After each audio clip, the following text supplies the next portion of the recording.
Welcome to the Attention Deficit Disorder Expert Podcast Series by Attitude Magazine. Good afternoon, everyone. It's Susan Coffin here at Attitude. We are very happy today to have Dr. Fred Frankel, who's been working in the field of children's friendships for almost 30 years. In fact, he's worked with over 2,500 families. He is the author of several books that we strongly recommend. One's Friends Forever, How Parents Can Help Their Kids Make and Keep Good Friends. And he's the director of the UCLA Parenting and Children's Friendship Program.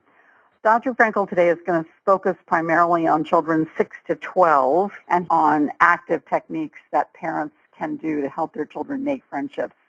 So with that, let me turn it over to Dr. Frankel, who will give an introduction, and then we will take questions, as always. Well, thank you, Susan, for the introduction, and thank you for inviting me on this. Today I'm going to be talking about friendships with ADHD children who are primarily in elementary school, although I've done some work on kids with ADHD and other disorders. We've been running our clinic, which teaches kids how to make and keep friends, since 1991. And in terms of the kinds of kids we see, about two-thirds of them have attention deficit disorder. A small proportion of them have what's known as an autism spectrum disorder, and still others have no particular disorder, but they're having trouble making and keeping friends. And they have, all of the different kids have similar problems with friendship. It doesn't matter what they have. And what I'll do is go over a typical scenario. In this case, a mom has written a letter to me, which you see up here. I'll go over that. It's very typical of what parents experience. Then I'll talk about the importance of friends. Why do we need friends? And what the characteristics are of a close friendship. So there are different levels of friendship, the acquaintanceship and the close friendship. And also how friendship and ADHD are related to each other in terms of what happens and why kids with attention deficit hyperactivity disorder are especially prone to have friendship problems. What is it about the disorder? And how you can tell if your child is having friendship problems. And finally, I'll go over the topics that we cover in terms of how to make a friend. So first thing, let's talk about what it looks like. This is a letter that we received. Dr. Bob is Bob Myatt, who's my collaborator in the friendship program. And this is a letter we received from a parent in response to a homework assignment we gave her to get phone numbers of other kids in school. And you see what happens is the child's behavior kind of gets in the way here. He's trying to get friends, he's trying to make friends with kids, and it turns out he's alienated those kids with other behaviors. Really to have friends, you really need to be a good friend too. You need to be responsive. We typically get parents who say, well, you know, their child doesn't respond to social cues, and that's or is not socially aware. And there are two roots to that. Some kids naturally are sensitive to the cues of others. I'd say maybe 5% of kids are that way. And most kids are not. They learn sort of through trial and error and watching other kids what it takes to be a good friend. And some kids just don't learn, and those are the kids that show up in our groups. Why do we need friends? Well, we need somebody to hang out with at school. In particular, school is the major route to friendship in terms of acquaintances. You need somebody to hang out with at recess and at lunch, somebody to talk to so you don't feel alone. And also, if you have friends, they protect you against bullies. It's very hard to bully a kid who's in the middle of a group of friends. You have to push the other kids out of the way and get to this kid. And so they're protective against bullying, and they'll also support. And I have a 9-year-old daughter who was bullied in second grade, and actually she had a friend who was a witness, and they both went to the teacher and then to the principal, and that two people talking about what the other kids were doing to her, and the principal had enough ammunition to crack down on it. It was gone within a day. Hasn't surfaced again. It's been several years. Friends also offer instrumental support. It's somebody you can get the homework from, and emotional support. In 1994, I happen to know, we had an earthquake here in Los Angeles, and it destroyed schools. Kids weren't in school at the time. It happened, I think, at 1 in the morning. And the kids were freaked out. And the school system did something very unwise, is they took the kids from the destroyed schools and kind of randomly distributed them among the schools that were still standing without regard to friendships. And so the kids had a double whammy, the scary earthquake, and also kind of losing their friends, not seeing them every day. And I learned all this from manning a hotline for these kids. So kids need each other in times of stress, and they go particularly to best friends for emotional support. And unbeknownst to parents, most kids learn social skills, the friendship social skills, from other kids, not from their parents. And they learn especially from best friends, which have a very particular role in friendship. And they acquire social competence from their best friends. Well, that's fascinating. That's where kids learn friendship skills. Yes, I was the editor of one of my first books. I was interviewing her daughters, and she had a very socially competent 7-year-old daughter, and I was interviewing her about the steps she went through to meet new kids. And it was a total surprise to Mom, who didn't know any of those steps. The kids did. So we all learned something. I learned a little something in terms of the girl steps. So there are a true close friend. This is one of my favorite definitions of a close friend, is a mutual relationship. In other words, kids like each other and nominate each other. It's chemistry. Not everybody should be friends with each other, but there's a special chemistry between kids who go on to be good friends, formed with affection and commitment. So a best friend is actually a child's first experience with true love. They're putting somebody on an equal footing, at least an equal footing with themselves, between people who consider themselves equals. So it's, nobody's one up on anybody else. Best friends are the same age in some sense, that there are nice relationships between kids, let's say an older kid, a 10-year-old taking a 6-year-old under their wing, but it's not really a true best friendship. Best friendship is between two kids. Usually the social milieu is dictated by grade. The kids, fourth graders are friends with other fourth graders. I'll talk a little more about that in relation to kids with attention deficit disorder in a few more slides down.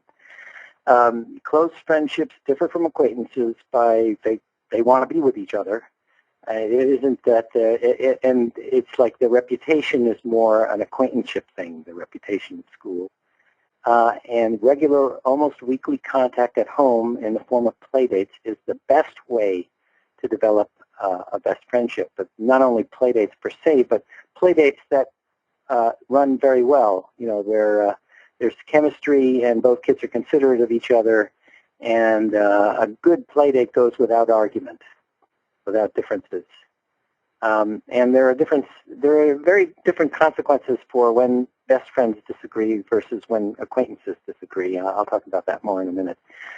Arguments among acquaintances, people you barely know, tend to be unresolved. You don't get to settle it, and you don't like them as much, and you're less likely to go on to be friends with them. Occasional arguments among best friends actually increase their ability to solve problems. It's a cute little study that was done by psychologists maybe 10 or 15 years ago, where they had kids who barely know each other and kids who are best friends, two different kinds of groups of kids.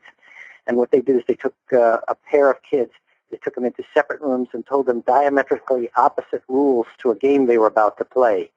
And then they threw them together without any further comment. And the kids who barely knew each other never got over the differences between and they kept arguing with each other and just didn't like each other.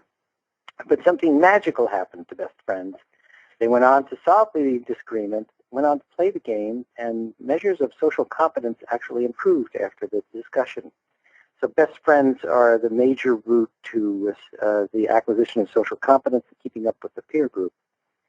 There was also a study done in New Zealand where they looked 10 years later at kids who had either had one or two best friends or no best friends at age 12, so they were no longer kids. They were young adults of 22.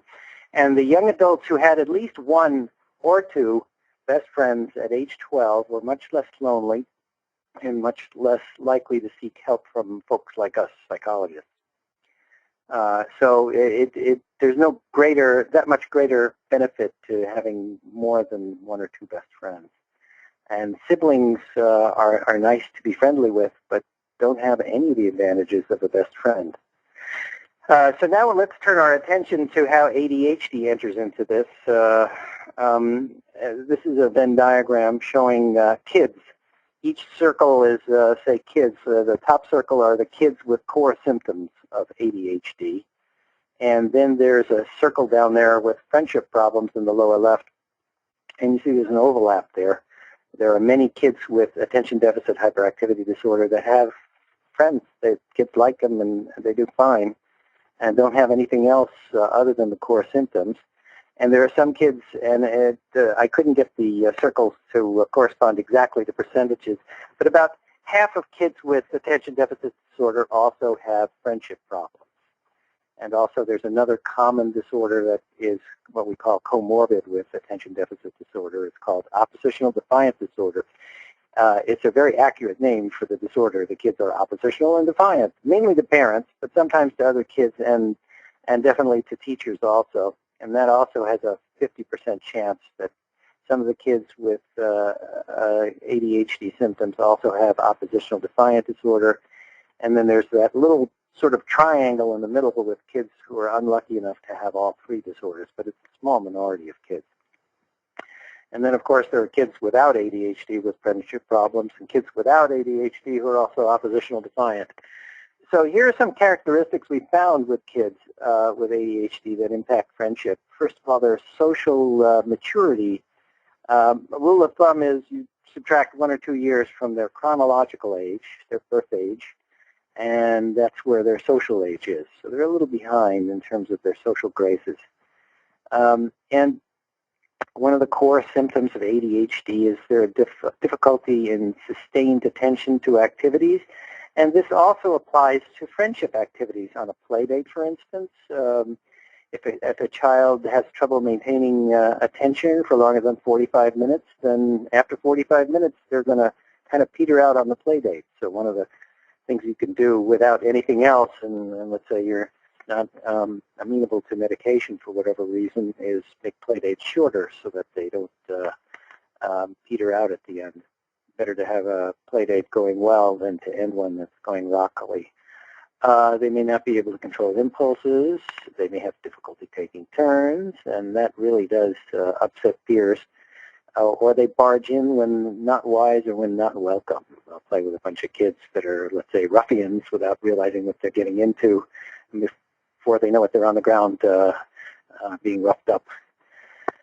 They may make poor choices on a play date. They may prefer to play with video games than be with their guests, or they may do some dangerous things in general, get into trouble that way. So these are some ways that parents can tell that their child is having friendship problems. They report being alone at recess, or they have friends sometimes and not others. They get along well and then poorly. They're not constant friends, and this typically is a problem with both children, not just your child. They're not invited to birthday parties. They're the only one in the class who's not invited, or maybe there's another kid that isn't. And play dates either don't exist, or when they do exist, it's bickering, constant bickering. The child is bossy, has to have basically have a play slave where the other child is there just to do what they want. In school, they're never picked for games by other children, or they have no best friends. Or sometimes they say everyone in the class is their friend, but really that just can't be. Or they gravitate more to the wild kids because no one else will play with them. So those are the ways you can tell whether your child is having friendship problems. And our program is designed to go through the steps and teach the steps to children. These aren't the only ways you can make friends and go on to best friends, but these are ways that have a higher probability of being successful.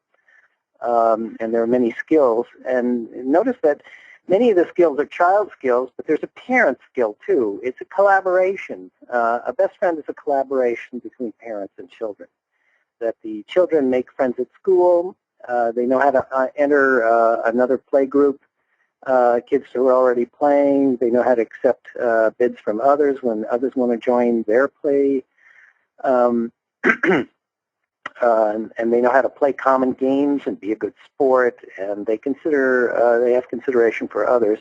And these are skills we teach. They're in chapters in my book, and also we teach them in our children's friendship program. And then they have a special conversational skill, searching for mutual interests. This is something we all do at first when we're meeting new people to see, what are we going to do if we get together again next time? Do we have anything in common that we could do together? And the transition from a school friend into a play date is a very important transition. It's a self-esteem builder, and it's partially a parent skill in terms of networking with other parents to make the play date. And then having a successful play date is a combination of the child being a good host. There are a few rules to a good host that we've come up with that pretty much work. And also the parents are supervising to make sure that the child is following the good host rules. And so now I'd like to throw it open to questions. I guess Susan will. Okay. Dr. Frankel, can you talk about the components of a successful play date? I know that's a key part of what you recommend in terms of helping your child make friends. I think it's something that most of us just aren't necessarily aware of, that what we can do to make our children's play dates go well.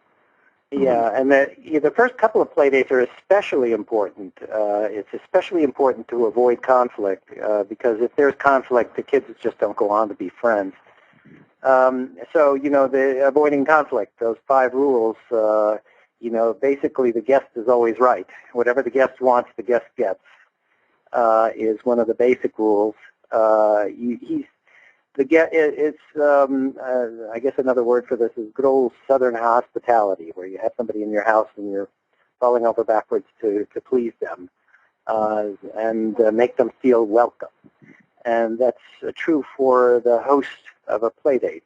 They should accede to the other child. The other kid gets first choice of what games they're going to play, and with the exclusion of screen time, and that seems to be something that definitely interferes with becoming more intimate with somebody else, as both of you playing a video game.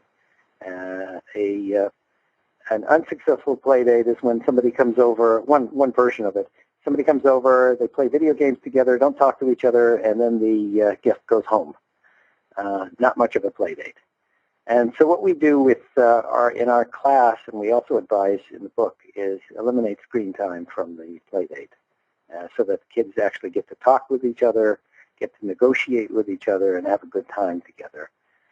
Kids are sometimes afraid of this. They're afraid they can't sustain a play date without some kind of electronic media. And so it actually is an even further self-esteem burst when they find that somebody's coming over not for their video games, but actually to talk to them. So that's another element of it. And again, the parents are not involved in the play date per se, but listening in and making sure that their child is a good host and making sure the play date is going smoothly. One of the questions that's come up on this right now on the screen, but also pertains to this, is parents are asking, what should they say to their child when they observe behavior? Either sometimes it's parents are saying when their child says mean things to the parent, or when they observe their child behaving inappropriately during a play date. Should they point it out? What are appropriate things for them to say? Well, let me just say relationships between parents and children and friends and children are two different things. They're independent. Okay. And kids can be rude to their parents and yet be nice to their friends. And it's not right to be rude to your parents, but we're really focusing on friendships here. Okay. And what we advocate and what I advocate in the book is, the 5 rules. Give them the 5 rules. The guest is always right. Actually, one of the other rules is a play date is a one-on-one experience. So if somebody knocks on your door, another kid, and wants to come in, you basically tell them you're busy right now. You'll get back to them later. Thanks for stopping by, and you don't let them come in because a 3-way play date just doesn't work. Again, the no video game would be good. The guest and also the other problem is changing activities. Sometimes one child gets tired of an activity before another, and so the child has to negotiate the end of an activity and on to a next one in a nice way. How about if we take one more turn at this and do something else? Is a nice way to say it, rather than this game sucks. It's kind of a turnoff. And what parents can do is they can intervene and just say they can call. For older kids, they can call the child aside and and say, well, what's the rule for a good host? What are you supposed to do if your guest wants to pick another game, and see if they answer correctly. If not, give them the answer and then send them back in after they agree to do it. Or if they don't and they keep getting in trouble, there's the old timeout. And kids are on to timeouts, and I think a guest would rather have wait, the minute or two for a timeout rather than have to put up with a poor host for the whole play date. So it's much better. You can intervene, and it really doesn't disrupt things. If anything, it gets things back on track. Interesting. Yeah. There are a number of posts here from parents who say things like, my child always needs to win, or how can I teach my child to be a good sport? Any comments on that? Kids who just really have a hard time if they don't win, basically, or they're not, Yeah, they're poor losers is what poor they losers. are. Right, Yes, and that's very common for kids with friendship problems, not just kids with ADHD, is they just can't lose. And that's where the play date is especially important, because that's when the parent can intervene when they're a poor loser. Take them out, and repeat the rules of a good host. Never criticize the guest is actually another rule of a good host. And see if the child agrees, and if they start doing it again, pull them out and give them a timeout, and then come back in. What we notice in our group is that the focus, kids want to be liked by other kids, and some kids also want to win. Many kids want to win, and the trouble is the priorities. Mm-hmm. That somehow winning comes first for some kids rather than fourth, where it's supposed to be. And so the idea is to focus on being liked by other kids and what that feels like. And if they have a successful play date where the parent is supervising and stepping in when they need to, then they realize, hey, being a good friend is actually a pretty neat feeling, that somebody's coming over just to see me. And so there's a bit of a trade-off there that kids start to be willing to make, where they have a great time and they see what that's like. Because, the kids who are poor losers sometimes never experience that really neat feeling of mutuality that you get from a nice play date. What age are we talking about here when you're talking about these supervised play dates? Are the 6 and 7-year-olds? I mean, I assume you have to get started pretty early on. Yeah, actually, you can start in preschool, although the kids are going to have more difficulty with it. Preschool mm-hmm. kids are going to be bickering, most of them. But it's the whole elementary school range. Okay. You can teach it to we typically start at the end of first grade with our groups, and you can certainly teach it there. You can teach it to first graders. In terms of scheduling play dates, some people are writing that their children don't seem to have a friend who's play date material. Is this something that you recommend parents arrange with other parents? Well, you need and how do they pick which child's parents to approach about play date? Yeah, you need the friendship material. You're absolutely right. Some kids should not be friends with other kids. and the teacher is usually a good source if you give them the right directions. In other words, it isn't like who's alone also and not with anybody else, and wouldn't it be nice to get them together? That's not a good direction for a teacher. A good direction is who might be interested in the same things and who might like each other. So those are the things. So those are things to ask teachers or after-school people, supervisors. Is there anybody that, my kid loves Legos. Is there another kid that plays Legos too? And it's a nice kid. You want a nice kid too. Right. You don't want a mean kid. Right. So teachers, that's a reasonable question to ask teachers. What child does she think has the same interests? And then the parents would call the parents of the other child. Is that the idea? Yeah, there's a couple of steps to go through with that.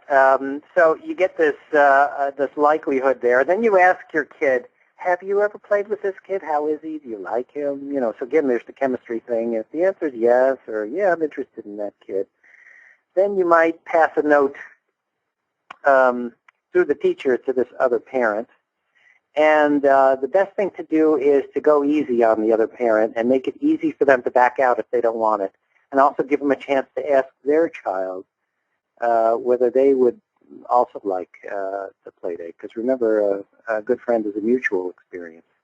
Okay, that's helpful. There's a funny. Actually, we have another. We tried this a couple of times because we're doing this all the time. I have a 9-year-old and a 6-year-old. Is sometimes the room parents organize an email list, and so you can email the other parent. And you send them a picture of your child so they know who you're talking about.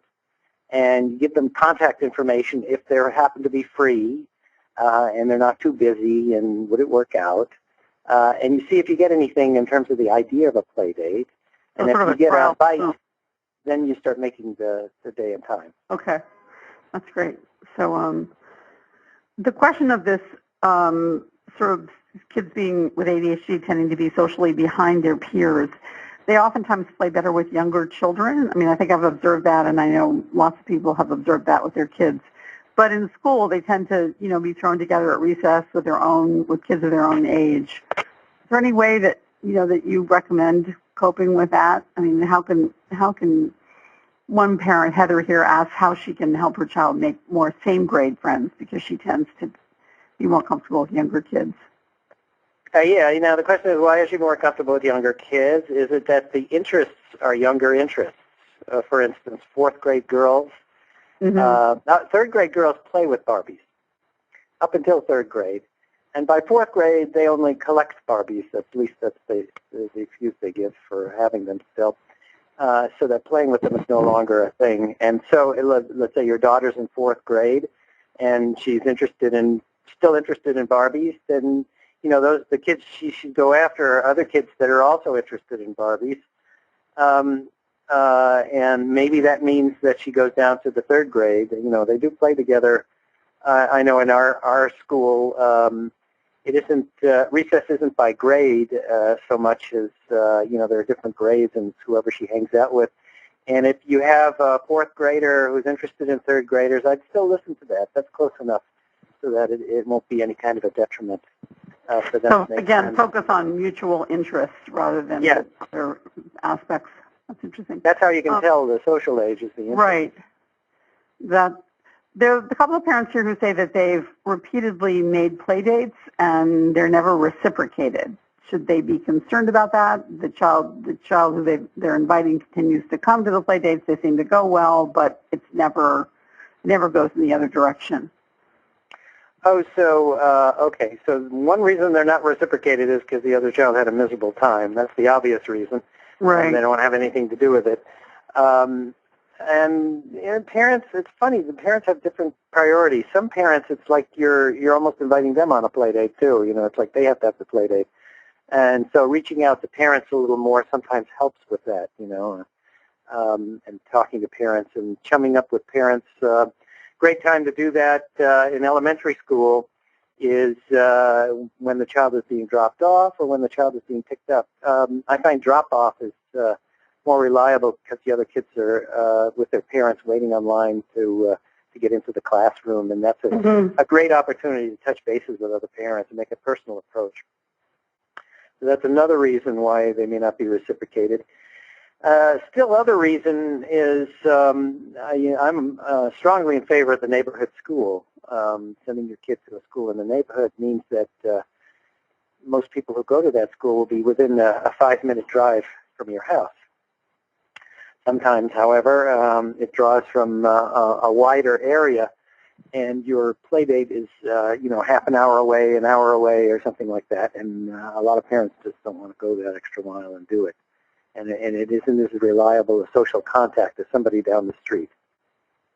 So that would be another reason for lack of reciprocation.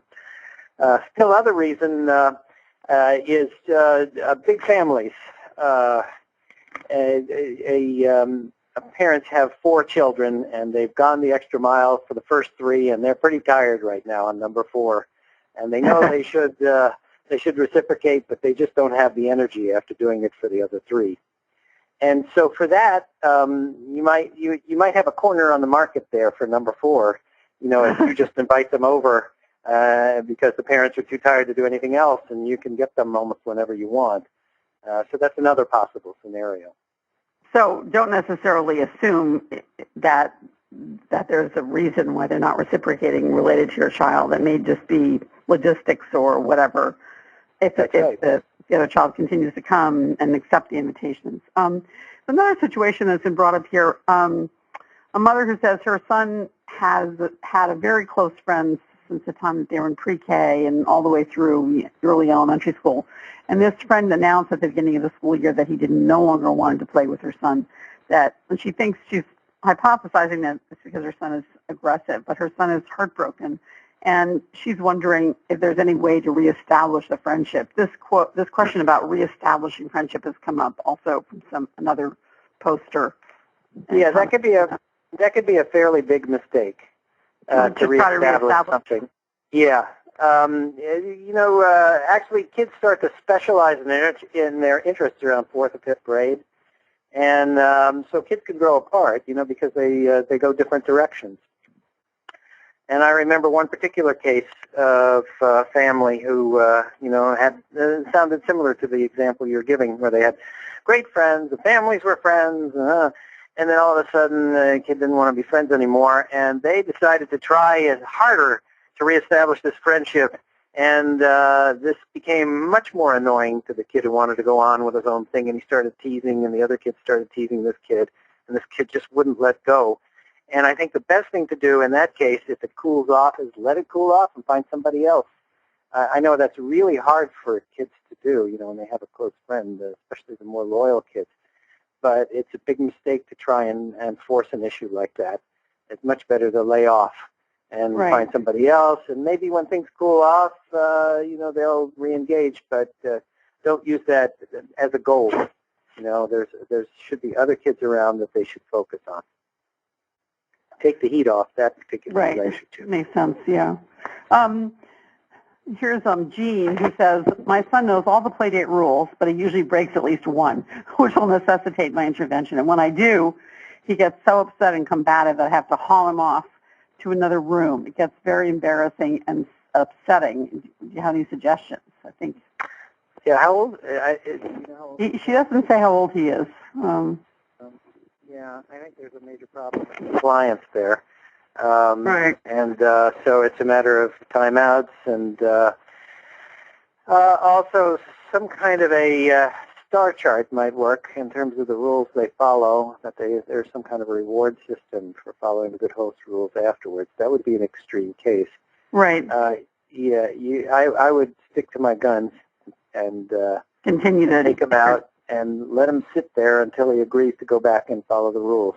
Okay. And that works, more than 90% of the time on kids, at least in our group.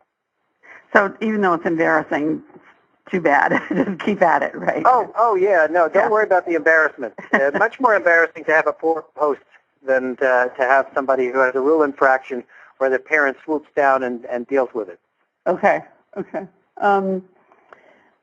There are a couple of parents here who write that their child just doesn't seem to care. They don't have any friends and they don't seem to care, or they don't they claim that they don't care, and they're wondering what they should do. Should they try to intervene and make friends with, come up with friendship concepts for this child, or how do they handle this? Kids who just sort of prefer to be isolated, don't appear to care that they have no friends. Very interesting and difficult problem, probably the most difficult problem I face Really? in my groups. Well, first of all, if you just accede to that and just figure, let them be alone, you can't win on that one. Whereas if you push the play dates, and very often what happens is they don't want to make a play date, but if you find the right kids who have the same interests, they enjoy the play date. That's the question. Are they enjoying the other kid while they're there? If they're doing that, then half the battle is won in terms of that. Well, do they not ask for another play date? Well, okay, but at least they've had social contact. They've had a mutually pleasurable experience. What happens at school is another question. What we found is that the best way to get the kids together at school and hang out at school is to have play dates. That it works in reverse also. That the more play dates you have with a particular child, the more likely they are to hang out at school. It's like a continuation of what went on at home. So even if they're not asking for more play dates, you debrief the child after a day at school. Who'd you play with today? Actually, that's a good thing to do in general. Is who'd you play with? What'd you play? Did you enjoy it? How was it? And look for positive relationships that the kids have. And if the play date kid, even if they don't want the play date particularly, it turns out to be somebody who's constant at school, bingo, you've done what you need to do. Interesting. Okay. So, yeah, it sounds like you do need to go ahead and intervene with a child who claims not to care about friendships or... Yeah. You have nothing to lose by that, and the other way you've already given up, and I don't think you should give them a shot. Right. A couple of people have asked questions about whether they should tell the parents when should they talk about their child's attention deficit disorder in advance of a play date, or if at all. Should they warn the other parents that there may be attention deficit issues? Should they? And if the other kid also has ADD, is that a potentially more difficult situation? There's sort of two questions related there, but how do you cope from parent to parent with the attention deficit behaviors? I would try and establish a relationship on chemistry and mutual interests rather than on ADHD. Okay. That's what I would go after. If that doesn't work, it's not going to work. It's going to be the sympathy response. Oh, poor kid, he has ADHD. Is that really the kinds of kids you want to be friends with your child? Or is it, gee whiz, he's fun to play with? ADHD kids can be exciting. They can come up with creative and clever things to do. They have a lot to offer. And you could focus on that rather than the ADHD. And then, by the way, after you know them for a while, you can tell them, oh, by the way, here's this and here's what I have to do and so on. But if they can't maintain a friendship by themselves, they need some extra help. We have a chapter in my book on ADHD and the kinds of things you can do. Of course, the short play date is one of the big things to do. If the child is taking medication that actually helps, then make sure that the medication is active during the play date. It's just as important as academics. Okay. And two ADHD kids on a play date together are much more difficult to manage, or can be, than either one alone.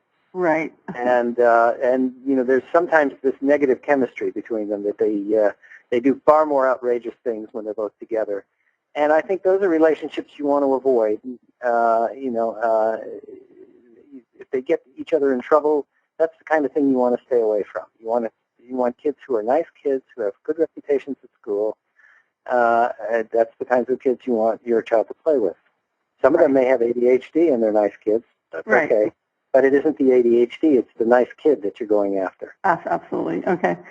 Speaking of reputations, there are a number of parents, 2 or 3 parents here, who have posted that their child has a reputation. Either other parents talk about their child, or other kids don't want to play with their child because they're already sort of tagged as being, difficult or aggressive, and they want to know what they can do to intervene or to deal with this, and at what point subsidiary question, at what point do they get the school involved when they feel their child's been blackballed or is sort of already non grata? Yeah, and that's, again, that's a very common issue with kids in our friendship group is the negative reputation. And remember, it's their behavior that usually generates this negative reputation. There are exceptions. Let me talk about the exception is a small school where there are only 8 girls in the whole grade, and your daughter doesn't happen to be in the clique. Then that's a school problem. Mm-hmm. All right. However, if it's like that first opening letter from the mom, if that's what was going on that injured the child's reputation, then you need to let the reputation die down. And you need to address the issues that your child is doing to injure their own reputation. And there are behavioral techniques for that, and you can have the school cooperate in those, but not force other kids to accept them because they're not fun to play with. So,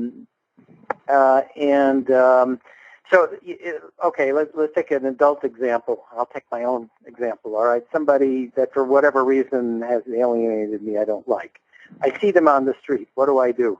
If I'm walking on the same side of the street and they haven't seen me yet, I'm going to be crossing over to the other side of the street. If they're going to want to be friends with me, that's going to be a negative for me. I'm going to look uncomfortably at that. So what you need to do is respect that. And the interesting thing about kids is they are forgiving if you don't continue to injure your reputation, that they'll forget you had a negative reputation if you don't do anything to alienate them. If you're constantly teasing them and making fun of them and intruding on their game and playing keep away with a ball that they're playing, they're not going to like you. Until you address those issues. And there's nothing else you should be doing about it but addressing the issues that got you in trouble. And you can go, in my book I advocate, finding a new set of kids to be friends with where you're doing everything right. And there are steps to do that. And meanwhile, you let your reputation die down in school. And public schools are great that way because what they do is, first of all, they forget about each other over the summer. And so that's a great time to let reputations die down. And then they randomize assignments to classrooms if it's a big school so that you have a whole bunch of new kids you're meeting the next year. And they don't know you or some of them don't know you. And you can get your act together. And they'll be more apt to accept you the next year, providing, again, you're not continuing to injure your own reputation. So the key is getting your child's getting your child's behavior sort of under control. Yes, yeah. And letting the reputation die down by itself. Right. Don't do anything active. There's nothing active. It's your child's going to be showing everybody by his own behavior that he's got his act together, and that's what's going to attract other kids. That's the tough part, I guess, dealing with their behavior. Yes. Yeah. Question here. My child thinks she has lots of close friends, but they're really not as close as she thinks. They're not reciprocated friendships and so forth. And do you have any advice? This is from Lori. So it's a she, right? The she, yes. Girl? Yeah, okay. So there's differences in relationships between girls and boys. Boys are extensive and girls are intensive. The girls are intensive in their relationships and they kind of weed out and they focus on other girls more. Boys will play with anybody who'll play with them, including, by the way, girls who want to play and are skilled in, like in sports or something. Boys will let girls join in, but girls won't. And boys, of course, will get teased if they play with girls in elementary school, and that's just the way things are. We can't change the world. And so it's important for girls to have conversational skills and also something called intimacy regulation, where they're going more for intensive relationships. They're talking. Mere exposure isn't enough for girls. They just don't get satisfied with talking about superficial things. And so what people do to manage their intimacy is they start off superficially talking about, oh, yeah, what do you like, what do I like? And then once in a while, a girl might try a trial balloon where there's something a little more personal that they're saying. and they wait and see how it goes over with the other girl. And if the other girl reciprocates, they're on the right track. And they both go on to be more and more intimate as they do more and more child balloons. On the other hand, if the girl doesn't, then that's not a girl who wants to be intimate with them, and they need to, if they want intimate friends, they have to look elsewhere. I think the issue, though, is this child doesn't realize that these aren't intimate friends. I mean, so she may not sort of understand that, she needs to try the trial balloon. Yes. Okay, and again, how old is this girl? It would be nice to know. Yeah, I don't see that. Lori, if you're there, posted this question, please post your child's age. Oh, I could do a couple of scenarios with it. Yeah. 11. Says he's 11. 11, yeah, okay. Again, friendless kids who haven't ever had close friends don't know what that's like. It's like somebody who's colorblind seeing red. They don't know what it looks like. And so they think a certain level of friendship is what you get without any kind of more intimate experience. So the play date is definitely the way to go with that. Encourage play dates. Over here, the play dates, the parents are, especially moms who, themselves were girls once, would have more experience in fine-tuning things like that. It could be that the girls are missing cues from the other girl in terms of becoming more intimate. But again, you need more frequent play dates with girls who have similar interests, who are nice girls, by the way. I think there was a movie out a couple of years ago called Mean Girls. Mm-hmm. And not all girls are that way. And not all girl cliques, by the way, are negative. There are many girl cliques that are positive experiences for girls. And so girls should find other girls who are nice girls, who aren't as much into the cattiness, and select against those girls who are competitive and catty, and more in favor of girls who are just nice and just want to have a positive relationship. So it's teamwork between mom and daughter to find girls like this, and depending on your situation, it may be harder or easier, but you should always keep looking. I found that in my own situation that when my daughter was 9, 10, or 11 years old, she still benefited from my arranging play dates. But a lot of kids that age are already mature enough to organize their own social life, and it was kind of inappropriate for me to be arranging social interactions at that age. How do parents of ADHD kids handle that discrepancy? Well, first of all, there's a rule of thumb about subtract 1 or 2 years from the chronological age. So they can benefit from playing with younger kids. Mm-hmm. There was an interesting study done in the 70s where these were socially withdrawn kids. And they put them together for, I think, 3 months with one of 3 kinds of kids, either kids that were also socially withdrawn, that were kids that were younger or same age or older kids. So 3 groups. And then after 3 months, they put them back together again with their same age kids. And the kids who benefited the most and were best able to handle same age kids were the kids who were put in together with younger kids. Oh, interesting. Huh. It's easier to make friends with younger kids because the younger kid, it's like a prestige thing. They're a little older. Oh, yeah, hey, I'm hanging out with an old kid. Oh, right. Ain't I cool? But, they're nice kids, too, and they can learn just as much from slightly younger kids, 1.5 years younger.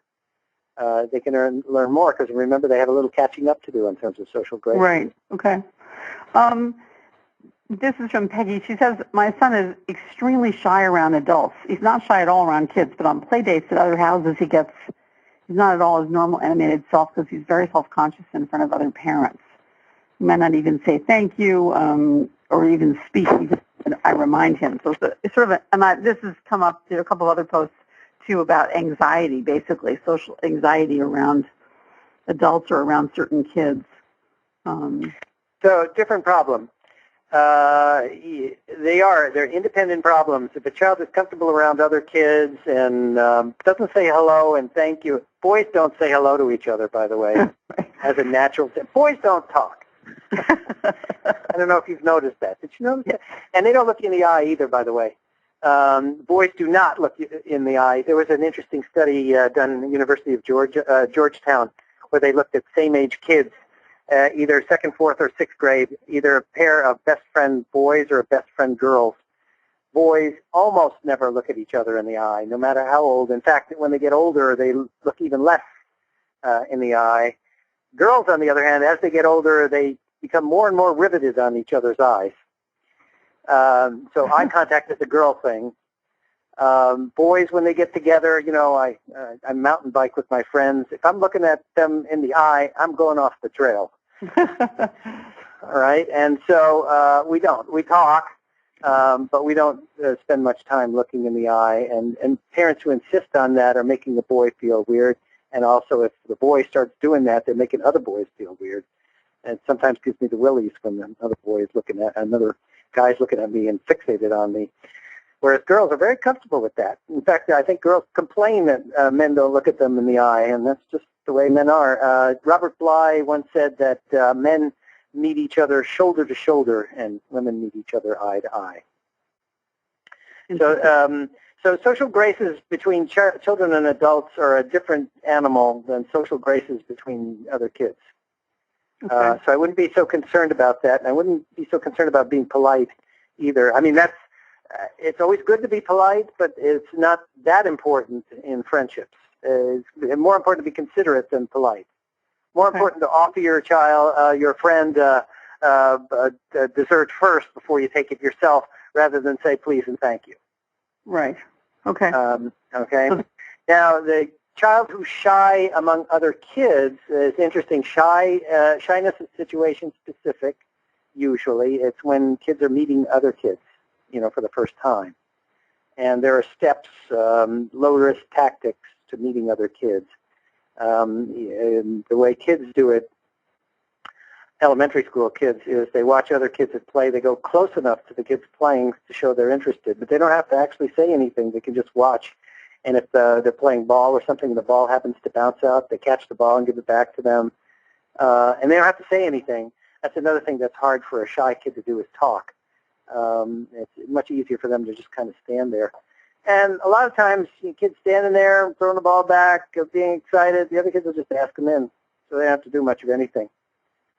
That's one of the things we teach, and it works for shy kids, and it works for kids with attention deficit disorder who are not shy. Stay on the sidelines and check out the game before they jump in. Yeah. Just to change the topic slightly here, there's a number of questions about siblings on play dates. So, for example, one question from Jen is, how do you prevent socially adept siblings from taking over your socially immature child's play date?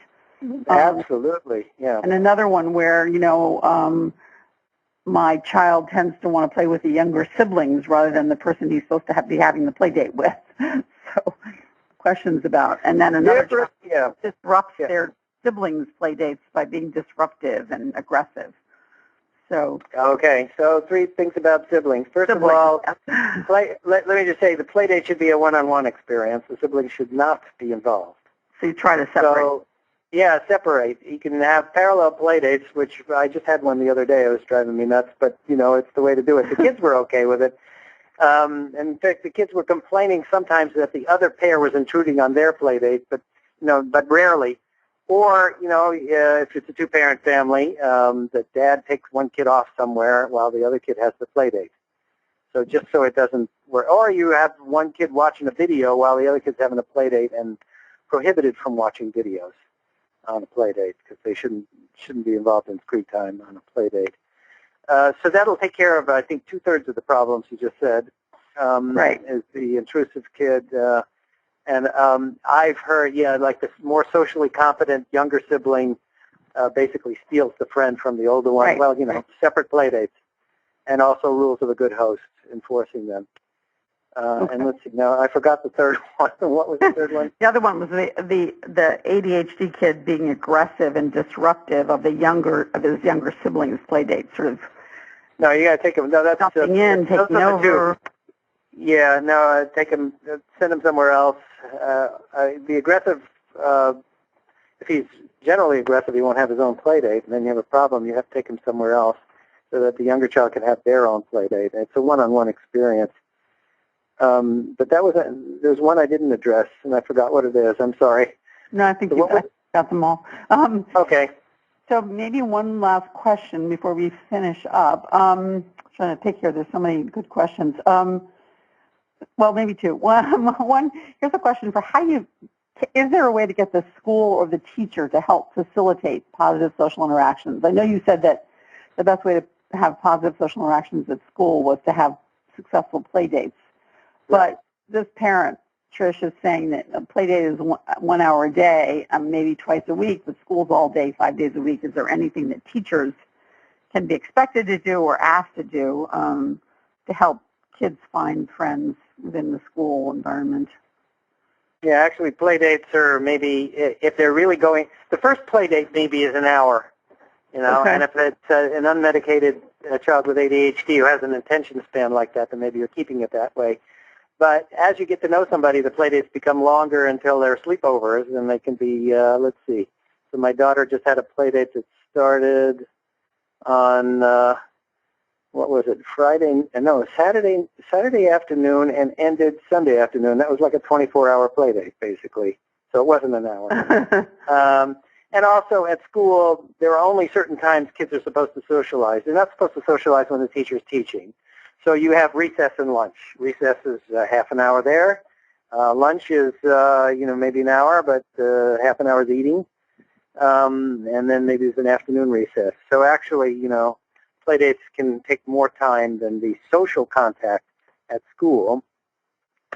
One of the things schools do, which I think, is well-meaning, but sometimes has the unintended consequence, is they absolutely make it a rule that nobody is excluded from a game.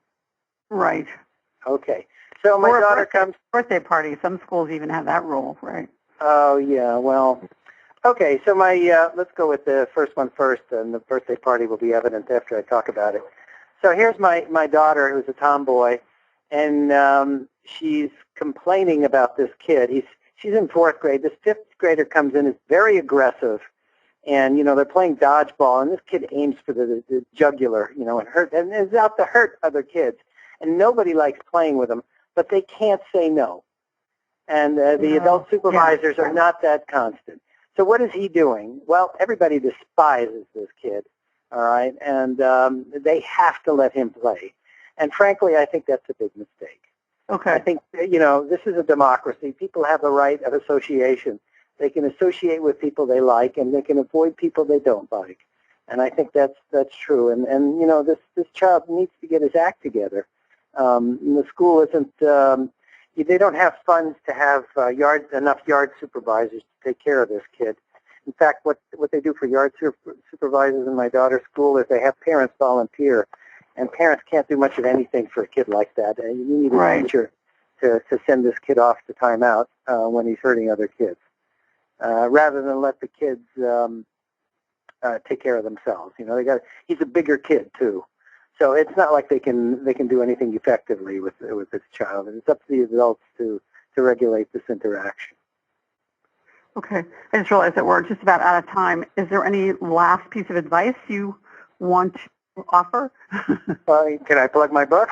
Yeah, sure. Please do. There's lots of advice in my book that's not necessarily covered by anything I've said today.